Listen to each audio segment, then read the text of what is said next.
ce train, en fait? Alors, le Transsibérien, c'est un nom mythique qui fait rêver, comme l'Orient Express. C'est un de ces trains légendaires nés à la fin du XIXe siècle. Seulement, à la différence de l'Orient Express, le Transsibérien ne traverse qu'un pays. Et quel pays? C'est la Russie, sur 10 000 km. C'est grâce à Jules Verne et à son livre Michel Strogoff, paru en 1879, que les Russes et les Français vont constater qu'il est absolument indispensable, dans le climat de l'Alliance franco-russe, que des trains circulent à partir de l'Oural, car les chemins de fer allaient de Moscou, de Saint-Pétersbourg à l'Oural, c'est-à-dire la frontière de l'Europe et de l'Asie, et aillent vers la Sibérie, vers l'extrême-orient russe. Alors le Transsibérien est fascinant parce que c'est une épopée absolument unique. Sa construction, qui a duré des années, les conditions climatiques parfois très dures, la beauté des paysages et une curiosité. Car en fait, le Transsibérien, à partir d'Irkoutsk, se divise en 3 branches. Une qui va vers Vladivostok, qui est la plus connue, mais pas forcément la plus intéressante sur le plan du paysage. Il y en a une autre qui va à Pékin par la Mandchourie, et celle que je choisis, c'est la 3e voie, celle du transmongolien. Nous partons de Pékin, que nous aurons rejoint en avion. Il y a une nuit très pittoresque à bord d'un train chinois privatisé, qui est assez folklorique, c'est amusant.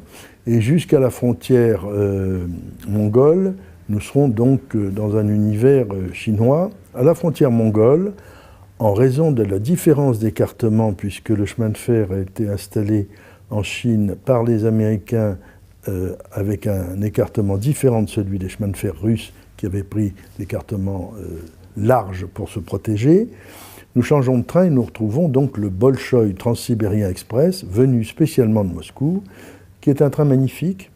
Il faut bien comprendre que ce n'est pas le Transsibérien ordinaire, surtout pas. C'est un train spécial qui roule très peu, avec un matériel qui était en partie celui de la nomenclatura soviétique, qui a été transformé, aménagé, et on a construit de nouvelles voitures qui offrent des conditions de confort et de luxe exceptionnelles, avec des cabines disposant de douches et de toilettes privées, une excellente cuisine dans un vrai wagon-restaurant.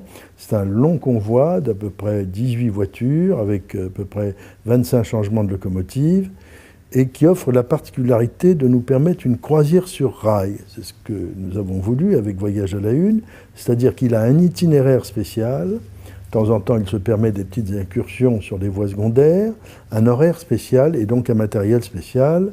Outre les conférences à bord, il y a des visites passionnantes. Par exemple, nous allons reprendre l'ancienne voie en 1900 qui longeait le lac Baïkal, qui n'est plus utilisé aujourd'hui, sauf pour ce train, et qui permet, vers 7h30 du matin, de découvrir les splendeurs du lac Baïkal, la plus grande réserve d'eau douce du monde, les monts de la Mandchourie, et donc d'avoir une image de la Sibérie absolument fascinante, avec un pique-nique qu'on organise dans un village.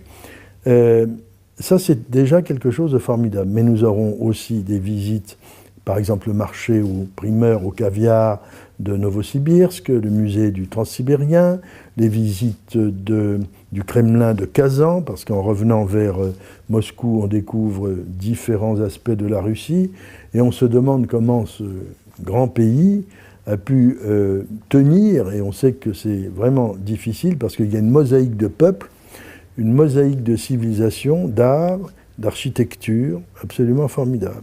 Et ce qui est bien dans ce train, c'est que la cuisine fait aussi voyager les estomacs avec des produits frais en fonction des régions traversées. Et après Kazan, après la Volga, c'est un bouquet final à Moscou avec une soirée au Bolchoï. Nous logeons dans un des grands palaces de Moscou avec une visite spéciale du Kremlin, notamment du fond diamantaire. Et pour les gens qui connaissaient Moscou, et ceux qui ne les connaissent pas, c'est un éblouissement, parce que c'est une ville maintenant où il y a de la lumière partout, dans les monuments, dans les musées, des grands hôtels, rien à voir avec la tristesse de l'époque soviétique.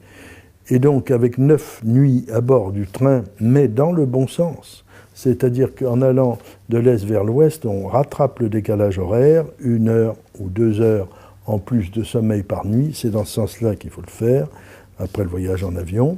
Et je pense que c'est une des dernières grandes aventures que l'on puisse faire à bord d'un train à l'ancienne, mais avec des normes de confort d'aujourd'hui.